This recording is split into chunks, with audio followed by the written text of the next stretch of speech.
Chapter 5, Mishnah 2. The Mishnah discusses the laws of Tuma for two types of earthenware stoves, the Kira and the Kupach.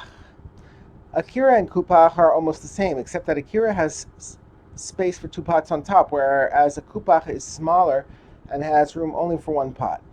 The law for Kira is as follows. Its beginning must be 3 fingers high. That is, when it is made originally, it must be at least the width of 3 fingers high for it to be considered a proper stove and become tame. And what remains of it after it breaks must be the width of 3 fingers high in order for it to still be considered a Kira and become tame. The Mishnah defines the point at which a new Kira can become tame. A new Kira becomes fit to become tame only once its manufacture is completed.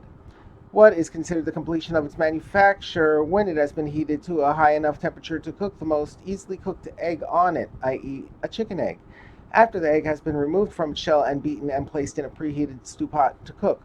Once a new kera has been heated enough to cook such an egg in a preheated pot, its manufacture is complete and it can become tame. The Mishnah now states the law of a kupach. A kupach is a stove that is primarily used for cooking but is sometimes used for baking. The law of a kupach is as follows. If you made it for baking, the amount it must be heated to be considered finished and become tame is the same as for an oven, namely enough to bake sufganin. If you made it for cooking, the amount it must be heated to be considered finished and become tame is the same as for a kira, namely enough to cook a chicken egg. The Mishnah now considers the tuma status of the handles of ovens, kiras, and kupachs. A stone handle that extends out from the wall of an oven 1 tefach, or that extends out from the wall of a kira 3 fingers, is considered to have a connection to the oven or kira. Therefore, if the oven or kira becomes tame, the stone handle also becomes tame. However, if the handle of the oven is longer than a tefach, or the handle of a kira is longer than 3 fingers, the extra length is not considered connected to the oven or kira and does not become tame. A stone handle that extends out from a kupach is subject to the following law. If he made the kupach for baking, its measure is like that of an oven. That is, the handle is tame up to 1 tefach. If he made it for cooking, its measure is like that of a kira. That is, the handle is tame only up to the width of 3 fingers. The next Tana holds that the measurements taught with regard to handles apply only in a certain case.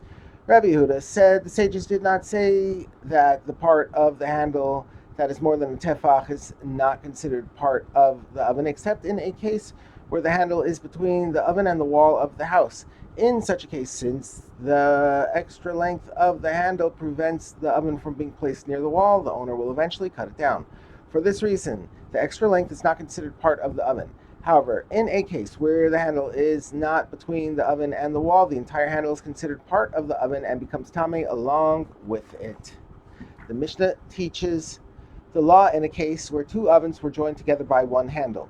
If 2 ovens were close to each other and joined together by a long handle, he assigns 1 tefach to this oven and 1 tefach to that oven, and the rest of the handle is tahor, does not become tame.